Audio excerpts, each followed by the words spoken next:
El acosador nocturno. Capítulo 1. La noche como su territorio. Antes de Richard Ramírez, la noche era rutina. Después fue amenaza. Los Ángeles, mediados de los 80. Calor sofocante, ventanas abiertas, cortinas moviéndose con el viento. La gente dormía con la falsa certeza de que el peligro estaba afuera. Ramírez rompe esa idea. No ataca personas, ataca la intimidad. No sigue rutinas, no elige perfiles, no repite escenarios. Cada crimen contradice al anterior. Psicológicamente, esto generó en la comunidad un cuadro de indefensión aprendida colectiva. Si no hay un patrón, no hay forma de protegerse. Comunidad, me alegra profundamente darles la bienvenida a esta nueva entrega de Ecos de la Mente, crónicas de asesinos seriales. El día de hoy escudriñaremos en la historia de Richard Ramírez, conocido como el acosador nocturno. Ponte cómodo que ya comienza este nuevo episodio. Recuerda que estamos en la marcha de los 2000. Si quieres apoyar este contenido, déjate me gusta, guarda este video, comenta, comparte y suscríbete.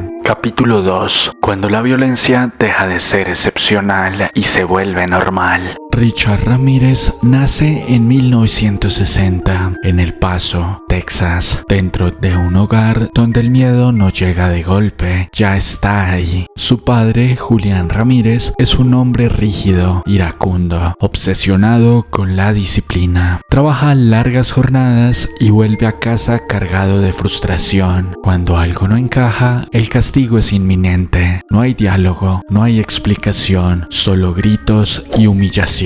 Para un niño, esto instala una idea bastante peligrosa. El que tiene poder lastima y el que no obedece, sufre y calla. Richard creció entendiendo que el dolor no es una consecuencia excepcional, sino una herramienta cotidiana. El niño que aprende a callar. En este entorno, Richard no aprende a expresar miedo o tristeza, aprende algo más útil para sobrevivir, a desconectarse. Cuando niño no puede escapar, su mente hace otra cosa, se repliega, se endurece, se acostumbra. Aquí empieza a formar un patrón clave de conducta futura. Bloqueo emocional ante el sufrimiento, no porque no sienta, sino porque sentir duele demasiado, y tanto dolor físico enseñó a su mente a aislarse de este dolor. Empieza a pasar largos periodos solo, vagando, observando, escapando mentalmente de su realidad. Este aislamiento no es inocente. Un niño sin contención emocional empieza a vivir hacia adentro. Y cuando el mundo interior se vuelve más real que el externo, la fantasía empieza a ocupar el lugar de la realidad. Los golpes en la cabeza. El detonante silencioso. Durante su infancia, Richard sufrió múltiples golpes severos en la cabeza, uno de ellos descrito como especialmente grave tras caer de un columpio. Después de estos episodios, familiares notaron cambios claros, arranques de ira sin razón aparente, reacciones desproporcionadas, dificultad para regular emociones, conductas erráticas. Desde la psicología conductual y las neurociencias, esto es clave. Lesiones en zonas frontales del cerebro reducen el control de impulsos y aumentan la agresividad reactiva. No crean violencia por sí solas, pero eliminan el freno. Richard empieza a ser un niño que reacciona antes de pensar. La normalización del castigo. En muchos hogares, el castigo es ocasional. En el suyo, es estructura. Esto genera otra distorsión peligrosa. El dolor deja de ser alarma, el miedo deja de detener, la violencia deja de sorprender. Cuando años después Richard ejerza violencia, no cruzará una línea mortal, porque esa línea nunca se dibujó claramente en su infancia, siempre se trató de soportar. El aprendizaje más peligroso. Lo más perturbador no fue que Richard viviera la violencia, fue que aprendió de ella. El fuerte domina, el débil se somete, la autoridad no se cuestiona, el sufrimiento ajeno es irrelevante. Este aprendizaje no es consciente, es profundo profundo, silencioso y persistente. Aquí no nace un asesino, aquí nace algo más sutil, un niño sin empatía funcional, sin regulación emocional y sin límites internos. Richard Ramírez no creció soñando matar, creció aprendiendo que el dolor era algo normal y que quien controla el dolor manda. Esa idea sería la base sobre la que años después se construyó la personalidad del asesino.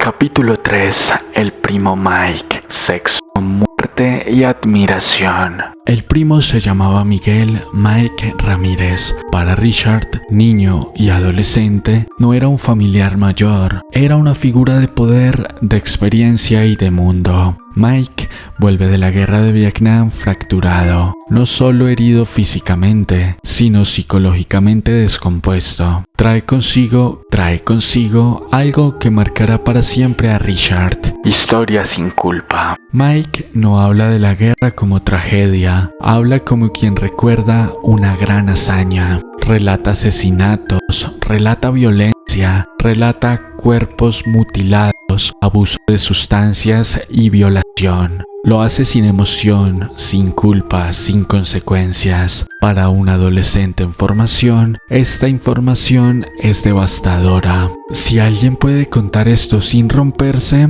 entonces quizá no sea tan grave. La violencia deja de ser algo prohibido, convirtiéndose en una anécdota de triunfo. Las fotografías, cuando la fantasía se vuelve concreta. Mike no solo cuenta, muestra. Lleva consigo fotografías explícitas tomadas durante la guerra, cuerpos muertos, mujeres violadas. Aquí ocurre algo clave en la mente de Richard. El horror deja de ser abstracto. La muerte se vuelve una imagen. El sexo se mezcla con la violencia. En psicología, este cruce es letal. Cuando la excitación y el horror se activan juntas, se condicionan. No reacciona con rechazo, reacciona con fascinación silenciosa.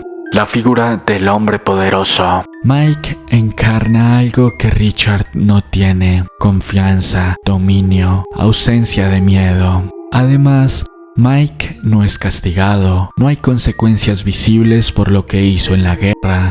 Sigue caminando libre y para muchos es un héroe por haber servido en Vietnam. Todo esto refuerza en el adolescente una idea peligrosa. La violencia no solo destruye, a veces empodera. Richard empieza a admirar no al primo como persona, sino como lo que representa: control absoluto sobre otros cuerpos, impunidad y prestigio.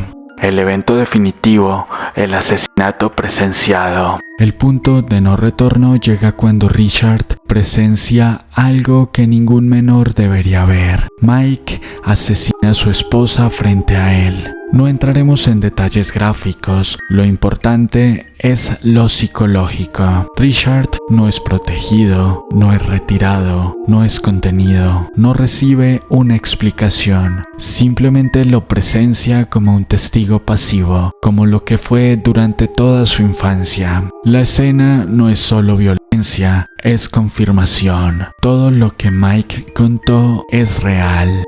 El silencio posterior. Después del asesinato no hay terapia, no hay acompañamiento, no hay intervención. El sistema falla, la familia falla, el entorno calla. Para Richard, el mensaje es devastador. Esto puede pasar y nadie hará nada por cuidarme. Aquí se rompe el último freno moral. La enseñanza invisible. Mike nunca dice a Richard: haz esto, no hace falta. Le enseña algo mucho más peligroso: cómo mirar la violencia, cómo no reaccionar, cómo separar emociones en el acto, cómo separar emociones de acciones. Richard aprende que el dolor ajeno no te detiene, el miedo ajeno no te importa, la autoridad puede destruir sin castigo. Esto no crea un asesino de inmediato, crea algo mucho peor: un observador desinhibido. consecuencias conductuales inmediatas. Después de esta etapa, Richard cambia de forma visible, se vuelve más errático, más agresivo, más retraído, más desconectado. Empieza a consumir drogas, empieza a vagar, empieza a vivir en la noche. No huye del trauma, lo integra y lo abraza como si fuera algo que siempre le correspondió. Richard Ramírez no aprendió a matar con Mike, aprendió algo mucho peor, que la violencia puede ser observada, recordada y repetida sin culpa alguna. A partir de aquí, la fantasía ya no es suficiente. El siguiente paso es actuar. Capítulo 4. Cuando la fantasía reemplaza al mundo real. Tras la infancia marcada por la violencia y la influencia devastadora del primo Mike, Richard entra a la adolescencia sin anclas. No hay proyecto, no hay identidad establecida, no hay contención. Lo que hay es desorden interno. Richard deja la escuela temprano, no por decisión consciente, sino por incapacidad de encajar. La escuela exige rutina, autoridad, control de impulsos y proyección de futuro. Todo lo que Richard no puede sostener. Cada día en ese entorno se refuerza una sensación: no pertenezco aquí, este mundo no es para mí. El abandono escolar no es solo académico, es social y simbólico. Rompe con la última estructura que podría contenerlo: drogas, anestesia y desinhibición. Empieza el consumo temprano de drogas y alcohol. No busca fiestas, busca silencio mental. Las sustancias cumplen dos funciones claves: apagan su ansiedad, vergüenza y rabia, y reducen aún más los frenos inhibitorios. Desde lo psicológico-conductual, cuando una persona impulsiva consume, la conducta deja de pasar por el filtro moral. Richard no se vuelve violento por las drogas, pero las drogas le quitan el último límite. Aislamiento progresivo. A diferencia de otros adolescentes problemáticos, Richard no busca grupo, no forma pandilla, no crea lazos, se desconecta. Pasa largos periodos solo, caminando sin rumbo, durmiendo donde puede, moviéndose con cuidado en la ciudad. Este estilo de vida nómada no es aventura, es desarraigo total, sin testigos, sin vínculos, sin consecuencias sociales. Esto facilita algo crucial: la conducta deja de tener espejo, nadie lo observa, nadie lo corrige, nadie lo confronta. La fantasía toma el control. Aquí ocurre el cambio más peligroso. Cuando la realidad no ofrece pertenencia, la mente crea un mundo alterno. Richard empieza a vivir hacia adentro. En este mundo interno, él no es débil, él no es humillado, él no es invisible. Es dominante, temido, tiene control. La fantasía no es aún crimen, es ensayo psicológico. Cada pensamiento violento no genera culpa sino alivio. Cada imagen mental reduce la sensación de impotencia.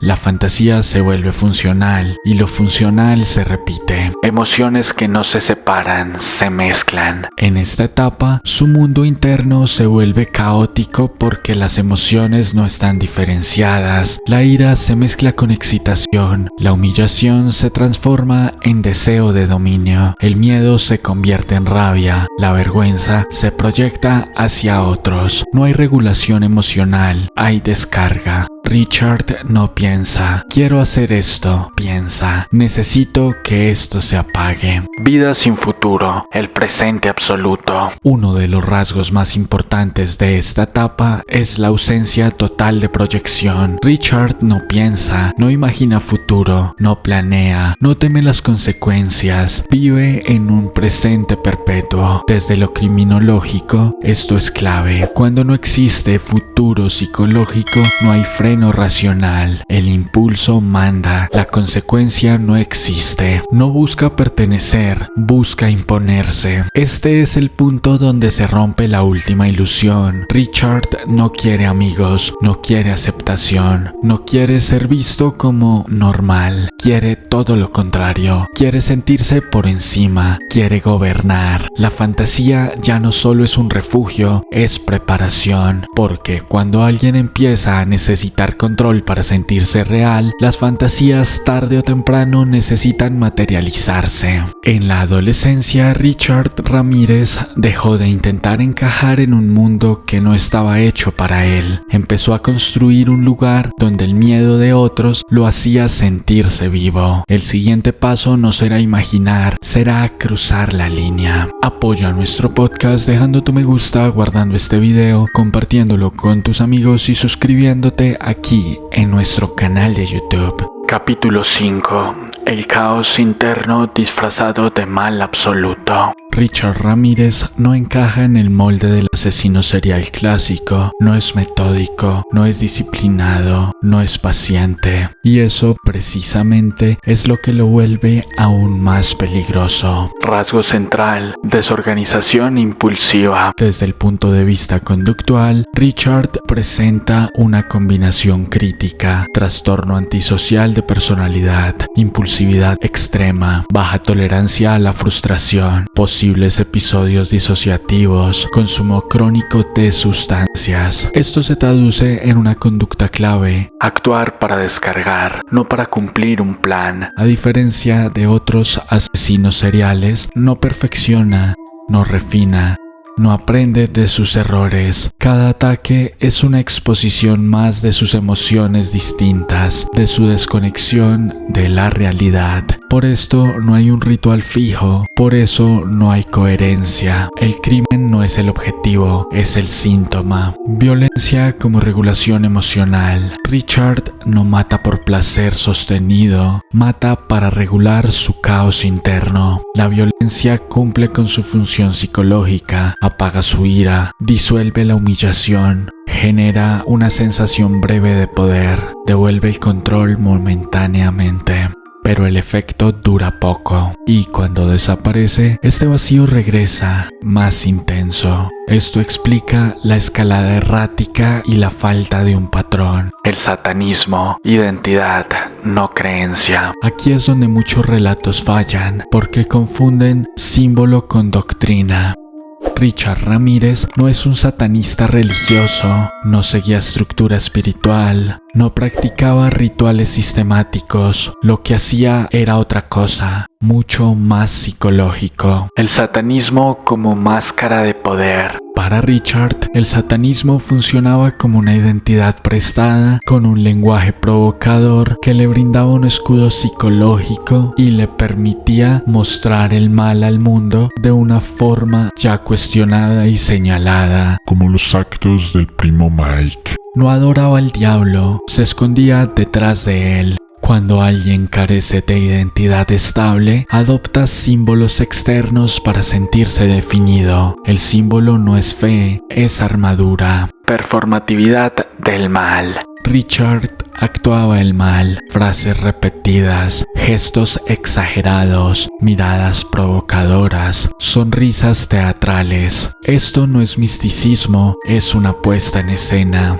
Desde lo psicológico, esto indica narcisismo primitivo y búsqueda de impacto emocional en otros. No le importaba el significado del símbolo, le importaba la reacción que generaba. El mal como excusa moral. El satanismo ofrece algo crucial: externalización de la culpa. Si el mal viene de afuera, yo no soy responsable, yo no decido, yo no respondo, yo solo represento algo mayor. Todo esto reduce la disonancia interna. No soy yo, es el mal a través de mí. Esta estrategia psicológica inconsciente la usaba para evadir responsabilidades emocionales, pero la legal seguía ahí. Era responsable por los crímenes que cometía, así dijera que los cometía en nombre de Satán. Caos interno disfrazado de ideología. Lo importante es entender esto. Richard no tiene una cosmovisión, tiene fragmentación interna. El satanismo no organiza su mente, la oculta. De ahí que no haya coherencia, ni disciplina, ni continuidad simbólica. El símbolo es superficial, intercambiable, utilizable y desechable según el caso lo demandara. Diferencias claves con asesinatos ritualistas. Otros asesinos ritualistas usan rituales para controlar, repiten para calmar, ordenan su mundo interno. Para Richard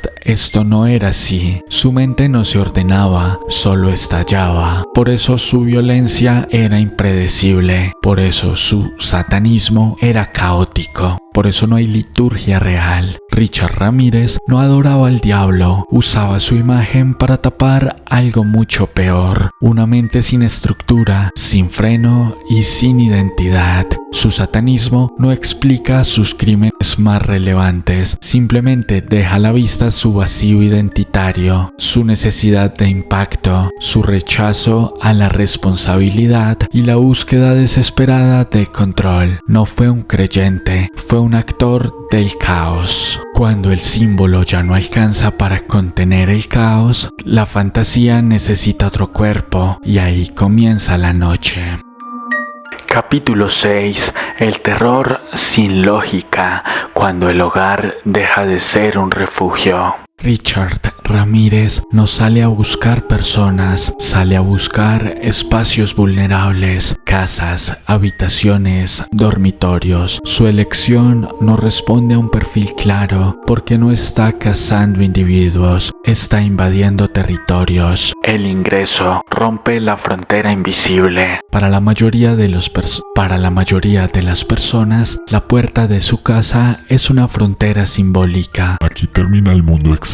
Aquí empieza lo seguro. Richard destruye esa idea. Entra por las ventanas mal cerradas, por puertas sin seguro, por accesos que nadie imaginó peligrosos. No fuerza siempre, no hace ruido innecesario. Esto es lo importante. La ausencia de violencia inicial es parte del terror, porque así las víctimas no despiertan con un golpe, despiertan con una presencia. El despertar, el instante más perturbador. Muchas víctimas describen el mismo momento, no un ruido fuerte, no un grito, sino la sensación de que algo no encajaba, de que algo iba mal, un peso distinto en la habitación, un movimiento donde no debería haberlo, un cuerpo donde no tendría que existir nadie. Abrir los ojos y entender en una fracción de segundos que el hogar ya no te protege. Ahí comienza el verdadero terror. No hay un guión, no hay negociación. Richard no sigue un procedimiento fijo. A veces roba y se va, amenaza y huye, o ataca y desaparece. Es imprevisibilidad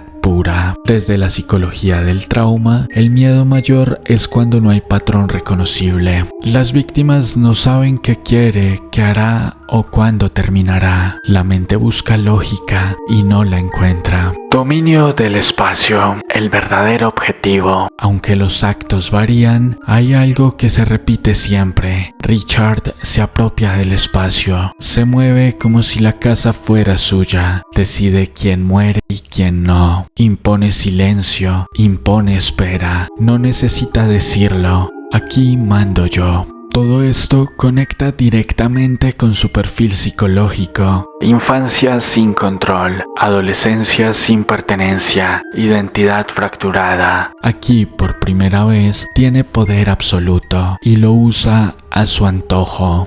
El terror psicológico más allá del acto. Incluso cuando no hay daño físico extremo, el daño psicológico es devastador. Las víctimas sobreviven, pero no regresan a la normalidad. Después del ataque, dormir se vuelve imposible. Cualquier ruido activa el pánico. Las ventanas se sienten como amenazas. La noche deja de ser descanso. El trauma se queda en casa, los acompaña para siempre, instalándose en su mente. El efecto del dominio, una ciudad en paranoia. Los ataques no afectan solo a sus víctimas directas, afectan a toda la ciudad. Personas durmiendo con luces encendidas, vecinos armándose, familias cambiando rutinas, casas fortificadas. El terror se vuelve colectivo, porque si no hay patrón, nadie está a salvo. La lógica interna del caos. Desde afuera parece aleatorio, desde adentro no lo es. La coherencia interna es clara. descarga emocional, más control inmediato, más huida. Richard no busca prolongar, busca sentir. Cuando la sensación se apaga, se va. No hay trofeo, no hay reflexión, no hay cierre, solo vacío y la necesidad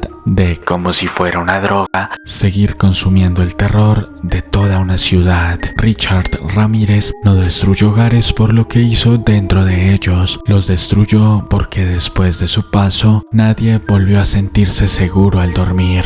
Capítulo 7. Cuando ver al monstruo no termina al abrir los ojos. Los sobrevivientes de Richard Ramírez no hablan primero de golpes, hablan de miradas. No describen fuerza, describen presencia, porque lo más perturbador no fue lo que hizo, sino ver que estaba ahí, inmóvil, observando, esperando a que sus presas despertaran e intentaran defenderse para comenzar su ataque. No parecía una persona normal. Este testimonio se repite una y otra vez. No dicen parecía un criminal, dicen no parecía humano, no porque físicamente fuera diferente, sino por la ausencia total de empatía. Sus ojos no reaccionaban al miedo, no se aceleraban, no dudaba. Era una mirada fija, desconectada, como si las víctimas fueran un objeto del escenario y no un ser vivo. Desde la psicología clínica, esto se asocia con despersonalización extrema, desconexión emocional y rasgos psicopáticos profundos. Las víctimas dejan de existir como personas y se vuelven objetos del entorno, los cuales el victimario puede manipular. El silencio incómodo. Muchos sobrevivientes recuerdan algo más inquietante que los gritos: el silencio de Richard.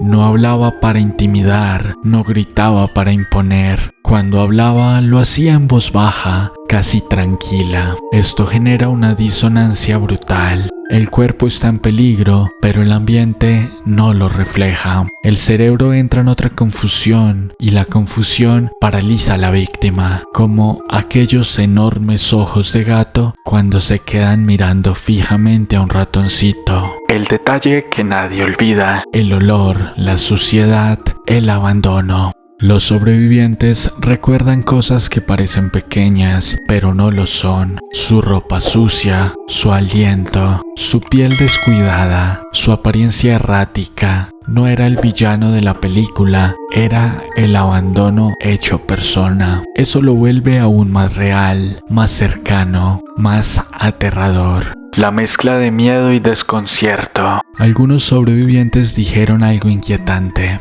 No sabía si iba a matarme, pero tampoco parecía importarle si lo hacía. Ese es el núcleo del terror. No hay intención clara, no hay emoción visible, no hay negociación posible. La vida queda suspendida en una decisión que no puedes leer en el rostro de tu atacante, porque este simplemente no refleja expresión alguna, simplemente existe y observa. El momento que los persigue, cuando se va. Para muchos, el trauma más profundo no fue el ataque, fue cuando Richard se marchó, porque no se fue corriendo, no huyó desesperado, simplemente se levantó, caminó despacio, como si nada hubiera pasado. Este contraste deja una huella imborrable. Para mí, fue el peor momento de mi vida. Para él, fue solo otro instante. El trauma posterior, vivir con el recuerdo. Los sobrevivientes desarrollaron insomnio crónico, paranoia, miedo a la noche e hipervigilancia constante. Algunos nunca volvieron a dormir a oscuras, otros cambiaron de casa, otros jamás se recuperaron emocionalmente, porque sobrevivir no significa sanar, y mucho menos cuando el daño, más que ser físico, está en tu mente, el único lugar del que, por más que intentes intentes escapar, no lo lograrás. La imagen no se borra. Años después, muchos podían describirlo con precisión, la forma de sus dientes, la manera en que se movía, su postura, su mirada. No porque quisieran recordarlo, nadie quiere recordar un momento tan horrible, sino porque el cerebro se niega a soltar aquello que representó por unos instantes la muerte. Los sobrevivientes no recuerdan a Richard como un hombre armado, lo recuerdan como una presencia que entró a sus casas y que nunca salió de sus mentes. Pero mientras las víctimas intentan reconstruirse, la ciudad ya había entendido algo aterrador. No estaban frente a un ladrón, ni siquiera frente a un asesino común. Estaban frente a la figura caminante de una sombra que podía ser cualquiera y se acercaba a todas las casas. Alguien que parecía disfrutar el caos. Capítulo 8. Cuando Los Ángeles entendió que el mal caminaba libre. Verano de 1985. Los Ángeles no dormía. No es una metáfora, era literal.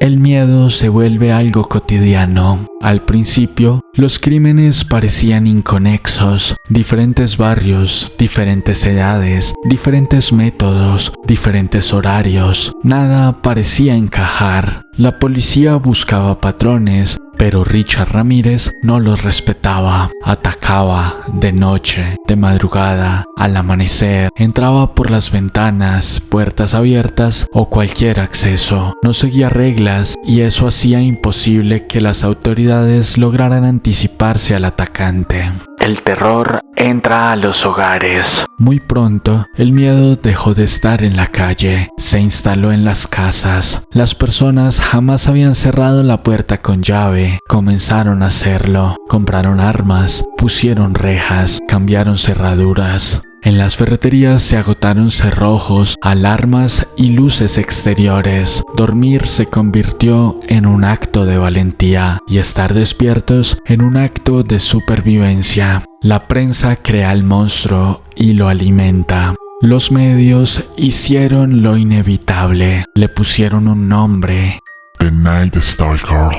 Este nombre lo hizo algo peligroso, unificó el miedo, le dio rostro al terror, lo volvió omnipresente. Cada noticiero abría con él, cada periódico lo mencionaba, cada familia hablaba de lo mismo. ¿Y Richard? Richard observaba todo, como si estuviera vanagloriándose por sus actos, como si este nombre llamara a esa personalidad oculta durante tantos años. El asesino que se reconoce en el caos. Aquí ocurre algo clave. Richard no se escondía del miedo, se reflejaba en él. Leía los periódicos, veía las noticias, escuchaba la radio. Sabía que era posiblemente una de las personas más buscadas de Los Ángeles.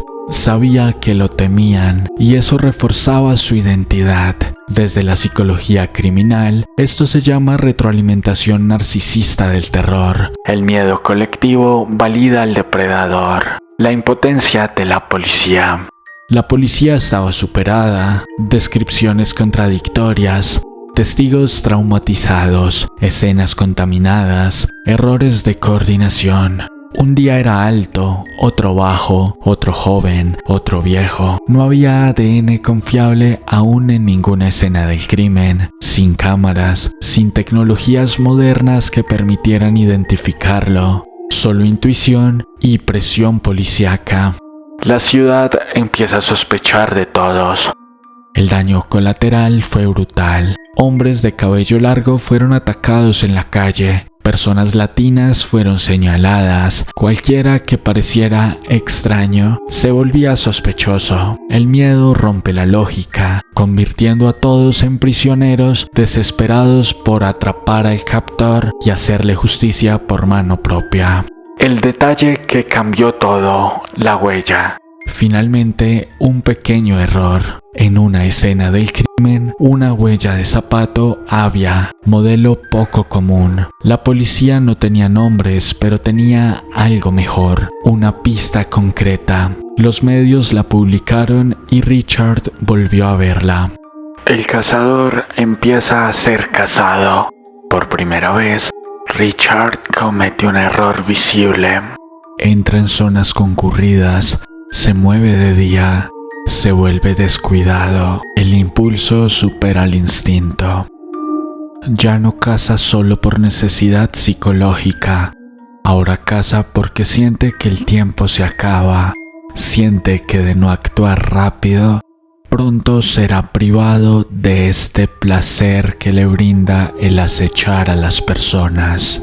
Los ángeles no tenían idea de quién era Richard Ramírez, pero ya sabía algo peor. El mal estaba suelto y no tenía un rostro fijo. Y entonces ocurrió lo impensable. No fue la policía quien atrapó al hombre, fue la gente. Porque cuando el miedo se acumula demasiado, se convierte en furia. Capítulo 9. El día en el que The Night Stalker cayó, casi muere en la calle. En agosto de 1985, Los Ángeles llevaban meses conteniendo la respiración y Richard Ramírez estaba agotado. El error final. Después de viajar a Arizona para enfriarse, Richard regresó a Los Ángeles. Comete el peor error posible. Vuelve al mismo patrón, a la misma zona, con la misma apariencia. Ya no es invisible. La ciudad aprendió su forma. El rostro se vuelve público. Días antes, la policía había difundido una foto real de Richard Ramírez. No es un retrato hablado, una fotografía auténtica. El miedo ahora tenía cara, y la cara comenzó a ser reconocida. El encuentro casual. Richard sube a un autobús.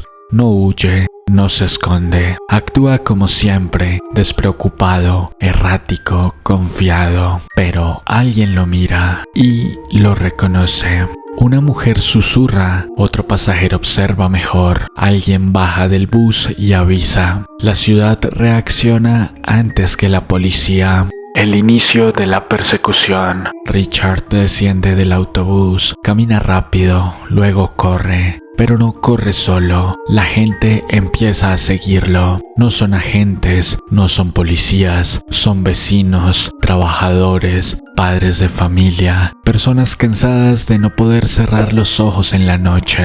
El momento más brutal, la furia colectiva. Lo alcanzan. Y lo que ocurre no es arresto, es descarga, golpes, patadas, piedras, rabia acumulada.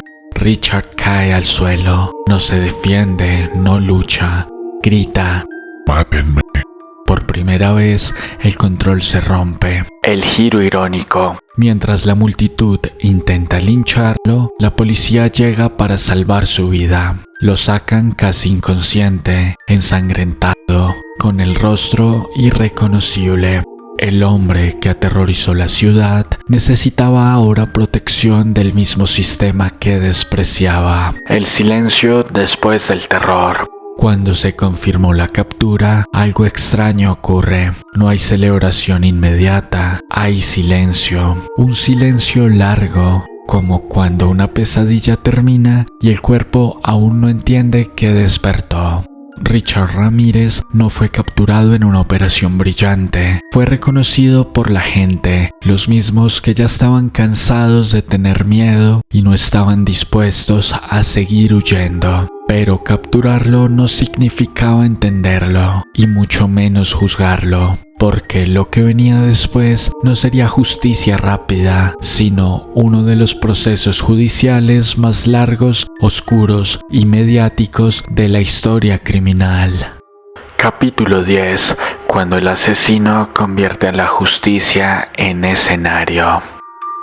El juicio de Richard Ramírez no fue solo un proceso legal, fue un espectáculo. Uno donde el acusado parecía sentirse cómodo, demasiado cómodo. El inicio, la sala cargada de tensión. La sala estaba llena, periodistas, cámaras, familiares de víctimas, sobrevivientes, curiosos. Nadie quería perderse este juicio. No había morbo discreto, había expectación abierta.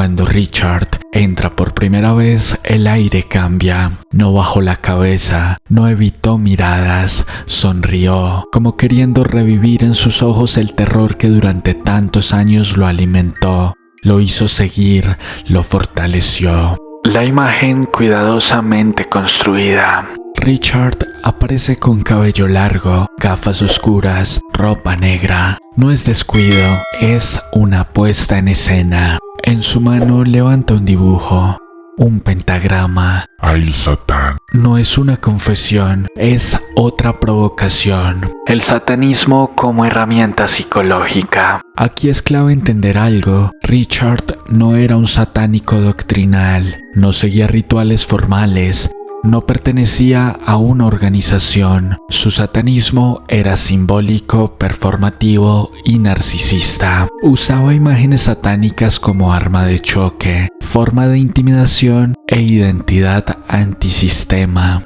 El mensaje era claro: no me rijo por sus reglas. El impacto de estos actos en las víctimas. Cada gesto tenía un destinatario. Las familias estaban ahí, los sobrevivientes estaban ahí. Richard las miraba, no con culpa, con curiosidad, como si evaluara reacciones.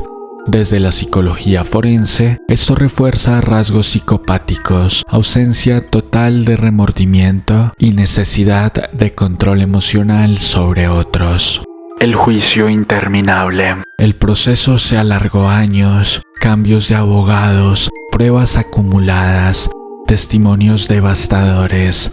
Cada relato reconstruía las noches, cada palabra obligaba a revivir los actos. Para las víctimas, el juicio fue una segunda victimización. El comportamiento errático. Richard alternaba entre sonrisas, silencio, provocaciones, desinterés. A veces parecía atento, otras completamente ausente. Este vaivén confundía a todos, pero tenía lógica. Solo reaccionaba cuando recuperaba el control. El jurado bajo presión. El jurado no solo juzgaba a un hombre, juzgaba el miedo de una ciudad, la presión mediática, el peso simbólico del caso. El veredicto no podía fallar. La sentencia.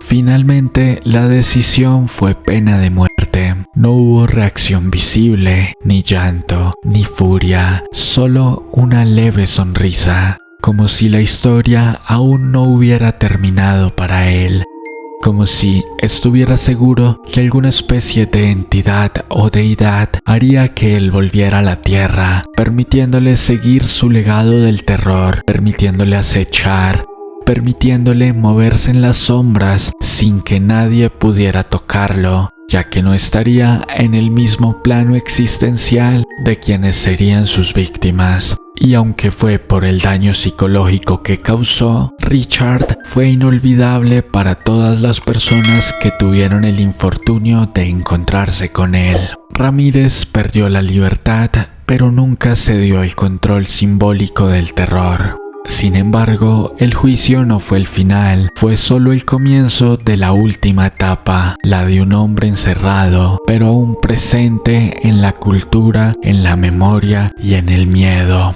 Capítulo 11. Cuando el monstruo envejece pero no desaparece. Richard fue condenado a muerte, pero no murió pronto. Murió después de décadas, y eso es parte de lo inquietante. El corredor de la muerte, un nuevo escenario. En prisión, Richard no se volvió invisible, se volvió ícono. Recibía cartas, decenas, cientos, algunas de admiración, otras de fascinación, otras de amor. El mal encerrado seguía siendo atractivo para cientos de perfiles. El culto al asesino. Mujeres jóvenes le escribían, le enviaban fotos, le pedían autógrafos. Una de ellas incluso se convirtió en su esposa. No hubo convivencia, no hubo intimidad real, solo idealización. Richard se dejaba querer, no se transformó, no se disculpó. Aceptaba la atención como validación tardía. La ausencia total de arrepentimiento. Nunca pidió perdón, nunca mostró culpa auténtica. Cuando hablaba de sus crímenes, minimizaba, desviaba o ironizaba. Para él, el pasado no era tragedia, era historia personal. El cuerpo comienza a fallar. Años de drogas, alcohol, mala salud y encierro terminaron pasando factura. Desarrolló problemas cardíacos, infecciones, complicaciones respiratorias. El cuerpo que aterrorizó a la ciudad se apagaba lentamente y aún la pena de muerte no llegaba. Sin drama, sin simbolismo, sin redención. Un hombre más pudriéndose en una cárcel. La muerte sin justicia final. Richard Ramírez muere en 2013. No ejecutado, no juzgado de nuevo. Muere esperando. Para muchas familias, esto fue otra herida. No hubo cierre, no hubo reparación. Solo el fin biológico de alguien que ya había causado demasiado daño. El legado incómodo. Y aquí viene la pregunta final. ¿Murió Richard Ramírez? Biológicamente sí, pero su figura sigue en series, documentales, podcasts, cultura popular. El miedo mutuo se archivó, se consumió, pero jamás se olvidó. Richard Ramírez muere en una cama de hospital, pero las noches que dejó todavía no han terminado. Si esta historia te incomodó, no es casualidad, porque entender el mal no es para tranquilizar, es para no repetirlo. Suscríbete, deja tu me gusta, comparte y cuéntame en los comentarios si llegaste hasta el final. Recuerda que estamos en la marcha de los 2000 y tú eres vital para que lo consigamos.